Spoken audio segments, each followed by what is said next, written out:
I want you to imagine for a moment that I actually went flying in a UFO last night. So for the purposes of this example, let's assume that that is actually something that really did happen. And I come to you and I say, guess what? Last night I went flying in a UFO. Now, how would you respond to this claim of truth on my part? Well, my guess is that there would be a number of different responses. A very small minority would probably just accept my word. They'd think, okay, Mark, you're a good guy, we trust you. Sounds a bit weird, but we know that you're mentally stable, so if you said it happened, it happened. But again, that would probably be a very, very small number of people who would actually believe that. Some of you would say, well, Mark, we do trust you, but what you're kind of describing is sort of really unusual, so it'd be helpful if we just had some evidence to help us to believe. And I said, sure thing, come over to my place and you'll see the UFO parked in my backyard. And so you come on over and lo and behold, there's this UFO. And you look on the outside of it, you go inside and you think, wow, this really is a UFO. Mark really did go flying in a UFO last night. But for some of you, that wouldn't be enough. Because you might be a bit sort of suspicious and you might think, well, this just could be something off a Hollywood set, you know. Might not be a real UFO at all, might not fly at all. So to help us to know this really is a UFO, we want you to take us on a scenic flight. And so, you know, we hop in, we belt up, we fly, and you go, wow, this really is a UFO, and you must have really flown last night, as you said, because now I'm experiencing the same thing that you're experiencing. But for some of you, even that might not be enough. You might think this is a hoax. Maybe this UFO's got, you know, resting on hydraulic machinery that's kind of causing it to sort of move, and the windows are actually computer monitors tricking us that we're actually flying in outer space when actually we're just still on the ground. What does it take for you to believe that a claim is true? What does it take? Well, it could really depend upon who it is that's actually telling the truth. For someone who's got a lot of integrity, you're more inclined to believe them than someone who does not. Now, day by day, we are bombed by claims about truth. Turn on your TV, you see lots of ads, and all of those ads are claiming to tell the truth about their product or service and why it is that you should use or buy their product or service. But there are lots of religious voices in our world also making claims to speak the truth. The truth about how you can know God or the gods, how you can be right with God or the gods and be blessed by God or by the gods. And Jesus Christ is one voice in that religious marketplace who claims to speak the truth. He claims to be the only way in which you can know God, the only way in which you can be right with God, and the only way by which you can actually have eternal life with God. He says that all the other ways are false and that his voice is the true voice, that his way is the true way. And so what are we to make of this claim of truth by Jesus? What is the proof for it? Well, as we look at Matthew chapter 12, verses 38 to 45 today, what Jesus tells us is that his resurrection is the sign that all that he says is true. His resurrection is the sign that all that he says is true, and that his resurrection really should be sufficient for us to believe his claims. Well, let's work our way through Matthew chapter 12, verses 38 to 45 now, and see the context in which Jesus actually makes this claim about his resurrection being the sign that shows that he really is from God, that he really is the only way to know God, to have life with God, to be right with God. Well, all of this brings us to our first point, which is this. that the Pharisees and teachers of the law asked for proof that Jesus was from God. Have a look at Matthew 12, verse 38. We read, "Then some of the Pharisees and teachers of the law said to him, 'Teacher, we want to see a sign from you.'" We have the Pharisees, not just the Pharisees this time, also the teachers of the law. The Pharisees, they were very big on living holy lives before God. The teachers of the law, they were the experts in the law and determined whether you were understanding the law correctly or not. This group come to Jesus, and it seems that they are speaking to him respectfully because they address him as teacher, a respectful term. And they say, "Teacher, please show us a sign. Give us a sign." Now, you might think that this is a ridiculous request on the part of these Pharisees and teachers of the law, because we've already seen as we've been working our way through Matthew's Gospel that Jesus has performed amazing miracles already to this point. But I don't think that what these people are asking for is more of the same. What I think they are asking for is something a bit different. They're asking for a sign from heaven. Indeed, in chapter 16, verse 1, we see that they ask explicitly for a sign from heaven, and I think it's the same idea here. These people are aware that Jesus does miracles. Indeed, last week, the Pharisees very clearly believed that Jesus had performed a great exorcism that enabled a blind and a mute man to be able to see and to speak. But they said that this wasn't from God, that Jesus' power to do this was actually from Beelzebul, from Satan, from the evil one. So people are acknowledging that Jesus does miracles. The issue is he from God or is he from Satan? And so this request is really one that is saying, show us that you really are from God. Give us a sign that shows that you really are from God. Now, even though they speak respectfully to Jesus, and even though it seems that they're providing him with an opportunity to show that he really is from God, Jesus is none too impressed by this request. Have a look at verse 39a. He answered, "A wicked and adulterous generation asks for a sign." There's nothing respectful about these Pharisees and the teachers of the law, says Jesus. They are a wicked and adulterous generation who ask for a sign. Why does Jesus respond in such strong terms? Well, friends, the truth of the matter is, Jesus, through all the miracles that he has done enough to show that he really is from God. Indeed, last week we saw that Jesus highlighted the illogical nature of the claims that his power came from Satan. Jesus showed that the most logical conclusion of what he was doing was that the power of God was at work in and through him. He was fulfilling prophecy about, with all these great healings that he was doing, that God had come to save his people and to judge. There was well and truly enough evidence from Jesus to this point to demonstrate that he really was from God. And so the fact that these people are asking for yet another sign shows their stubbornness, their refusal to believe, despite the evidence that is there before them. But Jesus does promise to give a sign, but maybe not what they were expecting. This brings us to our next point, which is this. The only sign that Jesus promised to give was the sign of Jonah. Matthew 12, verses 39b to 40. We read, "But none will be given it except the sign of the prophet Jonah. For as Jonah was 3 days and 3 nights in the belly of a huge fish, so the Son of Man will be 3 days and 3 nights in the heart of the earth." Jesus talks about the sign of the prophet Jonah.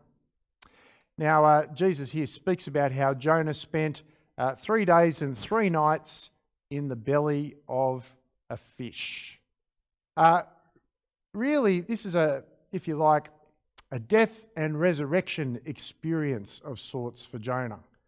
No doubt he thought he was done for as he gets swallowed up by the big fish, although in his prayer in chapter 2 of Jonah, we see that Jonah still very much has hope in God. But as he is spat out of the fish, well, he's been delivered from death. And really, this sign of Jonah is something that Jesus speaks about as, if you like, a type of what he would actually experience. Jesus would be buried in the heart of the earth, we're told. He would die. And he would be buried in the earth 3 days, 3 nights, we're told. He's referring here to his death and his resurrection. Now, at this point, some might say, well, hang on a moment, Mark. When Jesus actually did die, he was in the tomb over the course of 3 separate days, but he was only in the tomb for 2 nights, not 3 nights. What's going on there? Well, there's 3 options. One, Jesus was wrong in what he said, but I don't think that's the case. 2, maybe Jesus didn't actually die on the Friday, but on the Thursday. Some suggest that there was a special Sabbath that occurred during the time when Jesus was in the tomb, and that kind of accounts for the fact that, maybe it was actually a Thursday that he died and rose on a Sunday morning. But the problem with that is you could argue that he's then in the tomb for 4 days and 3 nights, not 3 days and 3 nights. No, the best explanation, friends, is that the Jews, in their mind at that time, would have heard 3 days, 3 nights differently to how we hear it. So if I book in a motel 3 days, 3 nights, I'm thinking literally 3 days and 3 nights. But for them, this phrase just would have meant 3 consecutive days, whether the whole period or part thereof. That's what I think Jesus is referring to here. It's a Jewish way of saying, well, yep, he died, and on the Friday, he was in the tomb in the afternoon. Saturday he's in the tomb, Sunday he's in the tomb. So he was in for that sort of part of that 3-day, 3-night period. That's what Jesus is referring to there. But Jesus is saying here that the only sign that he is going to give to show that he really is from God, that he really speaks the truth about God, that he enables people to be right with God and to have life with God, the only sign that he will give is his resurrection. And friends, I want to suggest to you that the resurrection of Jesus is very, very significant for 3 reasons. 3 reasons. And the first is this. Jesus' resurrection would show him to be the innocent, suffering servant prophesied about in Isaiah. Look at Isaiah 53, verses 9 to 11. He was assigned a grave with the wicked and with the rich in his death, though he had done no violence, nor was any deceit in his mouth. Yet it was the Lord's will to crush him and cause him to suffer. And though the Lord makes his life an offering for sin, he will see his offspring and prolong his days, and the will of the Lord will prosper in his hand. After he has suffered, he will see the light of life and be satisfied. By his knowledge, my righteous servant will justify many, and he will bear their iniquities. Now, we know that Jesus died on a cross, and many people would think, on the basis of what the book of Deuteronomy says, that because Jesus hung on a cross or on a tree, that he was under God's curse when he died. Well, yes, there is a sense where Jesus was under God's curse when he died, but it wasn't because he was guilty before God. No, he had done nothing deserving of this death, nothing deserving of this suffering. No, the reason why Jesus hung on the cross was because God placed him there to be a guilt offering, an offering on our behalf for the sins that we had committed. Jesus hung on that cross and took the punishment that we deserve. He, the one who is without sin, became sin for us, so that we, who are sinners, could instead be justified before God, declared as innocent before God. Now, friends, Isaiah tells us that not only would Jesus die, but he would also be raised to life. And it was as he was raised to life that he would indeed justify many. And so the resurrection of Jesus tells us that Jesus is this servant who suffers on behalf of others and who is raised from the dead and enables those who believe in him to be justified, to be innocent. Indeed, friends, the resurrection of Jesus confirms that when Jesus died, he was indeed innocent. God would not have allowed Jesus to remain dead if Jesus was sinful. But no, Jesus was innocent. And the resurrection, if you like, vindicates Jesus' innocence. But more than that, demonstrates that when he died, it was for our sake. So we could be forgiven. So we could be justified and declared innocent before God and no longer have to fear being punished by God, but instead to look forward to having life with God. The resurrection demonstrates beyond all doubt that Jesus is this innocent, suffering servant in Isaiah who would die in the place of others and then be raised to enable them to be justified. Now, the second reason why the resurrection of Jesus is such a significant sign is this.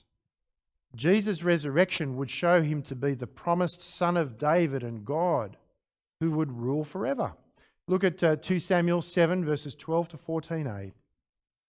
When your days are over and you rest with your ancestors, I will raise up your offspring to succeed you, your own flesh and blood, and I will establish his kingdom.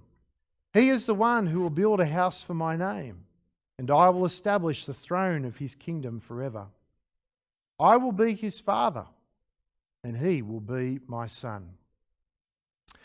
Here, God makes an amazing promise to King David that one of his descendants would be a great king who would rule forever. A great king who would rule forever. Now, friends, the resurrection confirms that Jesus is indeed this promised Son of David, who is also known as the Son of God. The Gospels are at pains to tell us, particularly Matthew and Luke with the genealogies, that Jesus was descended from David. And the resurrection confirms that Jesus is indeed this descendant of David, this Son of God, who would rule forever.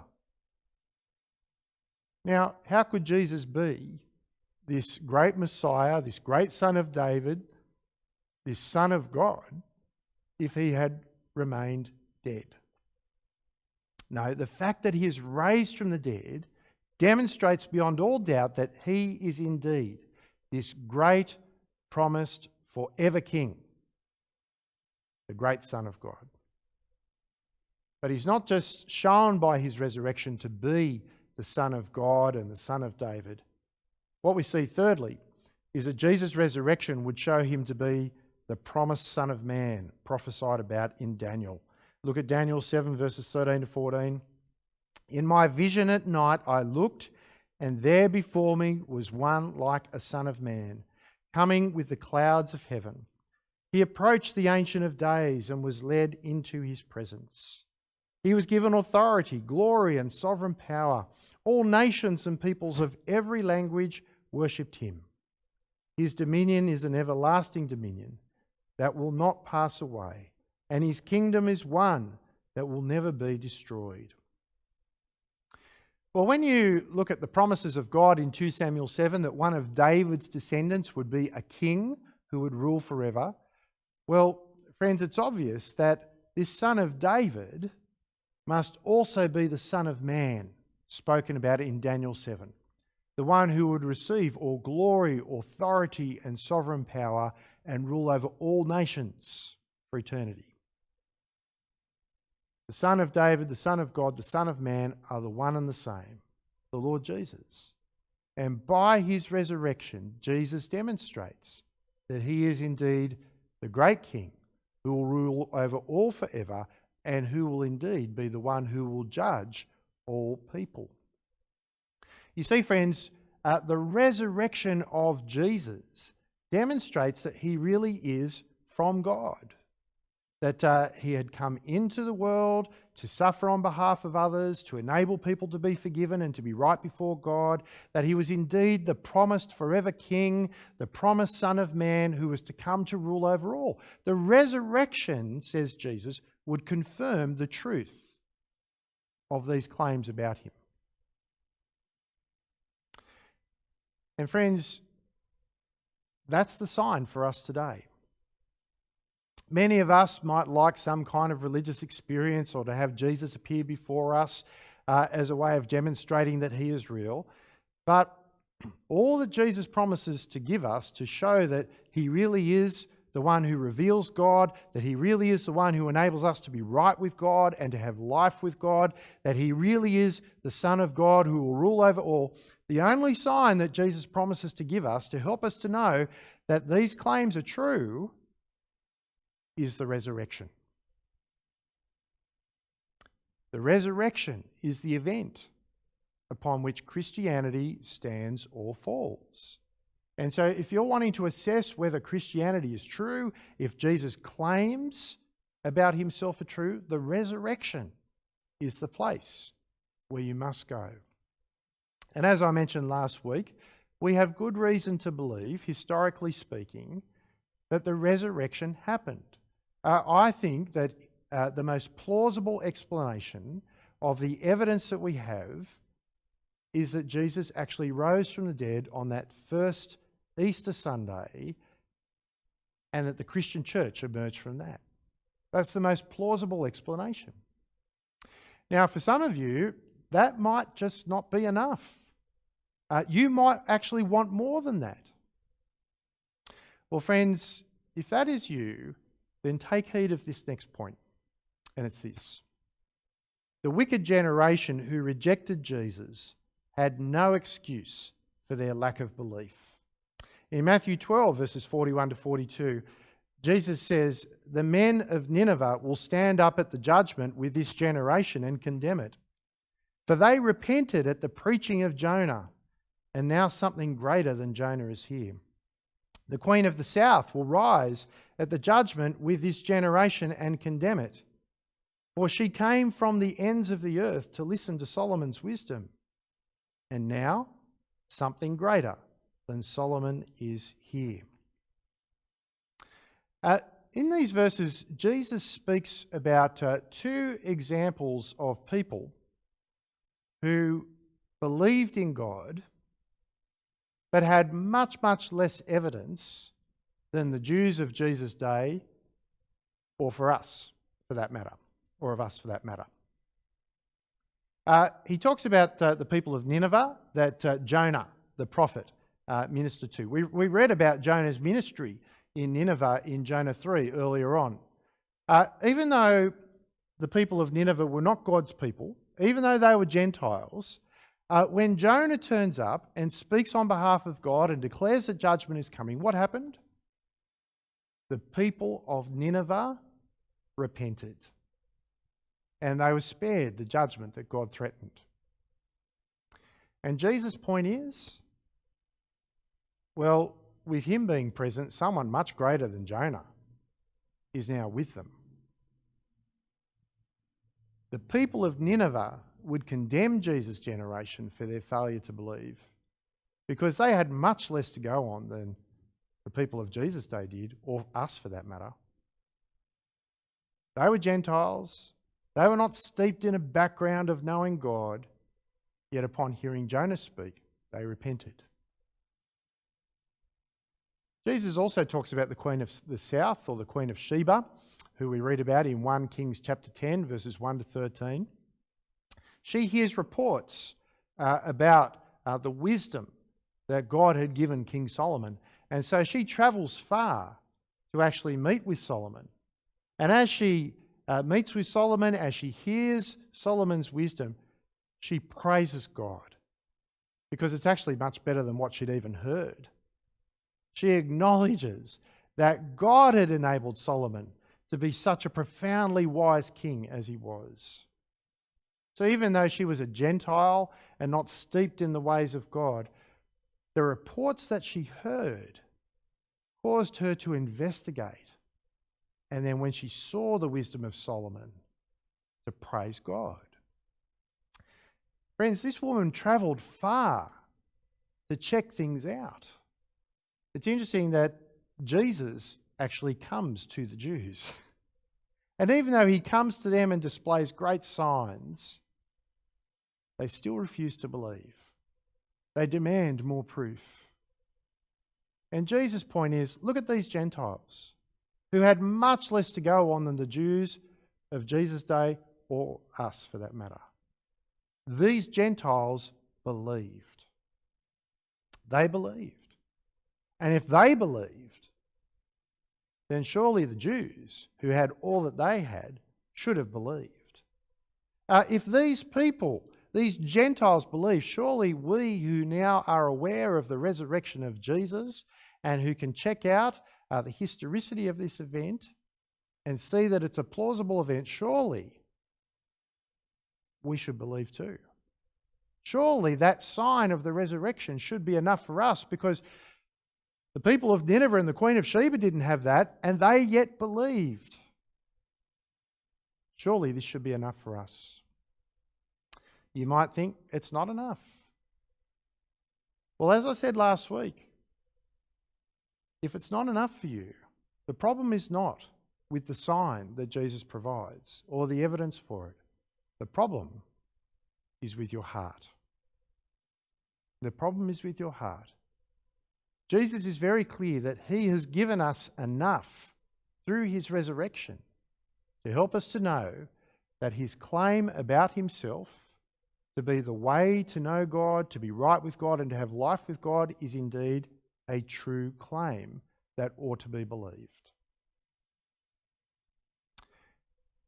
And let me tell you that a failure to believe in Jesus has bad consequences.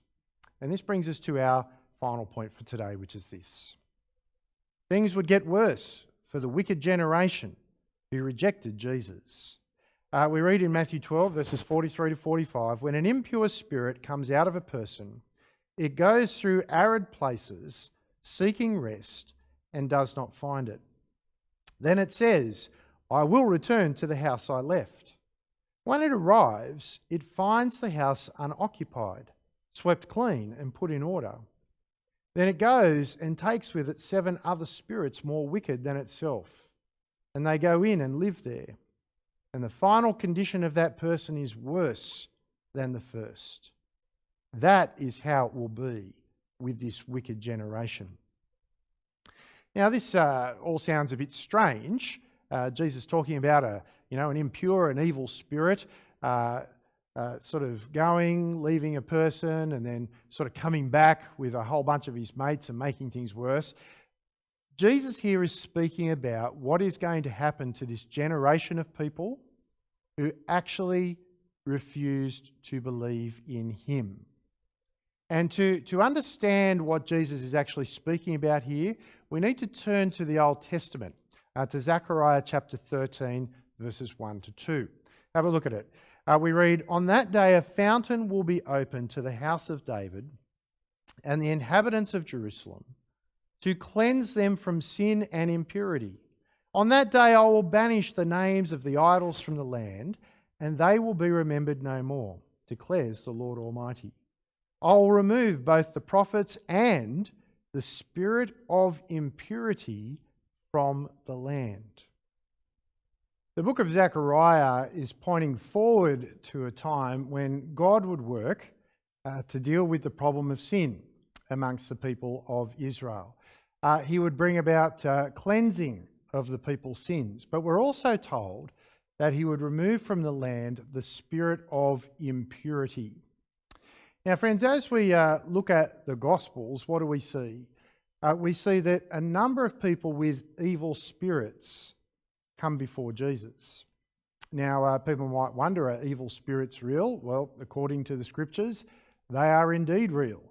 If you go to other parts of our world today where the gospel has not really penetrated, missionaries there will tell you of the presence of evil spirits. Now, the problem for the people of Israel was that their sin had meant that evil spirits, or the spirit of impurity, had entered into their land, even though they were the people of God. But God would deal with this situation. He would deal with the problem of sin, and he would remove this spirit of impurity. And that's exactly what Jesus was doing as he was casting demons out of people. He was, if you like, pushing back evil from the land of Israel. Now, what Jesus is talking about in verses 43 to 45 of Matthew 12 is the fact that the people, because they have rejected Jesus' work, because they've rejected him despite all the great things that he has done, well, they're no longer going to experience the blessing that has come with Jesus driving evil out of the land. What is going to happen instead is that evil will come back with a vengeance because of their lack of belief, and things will actually end up worse than what they were before. Now, how does what Jesus say here apply to our situation today? Well, friends, the first thing that we can certainly say is that the Bible is very clear that if you reject Jesus, that there is never a good outcome. If you reject Jesus, there is never, ever a good outcome. Indeed, friends, on the final day, Jesus will determine where we will spend eternity.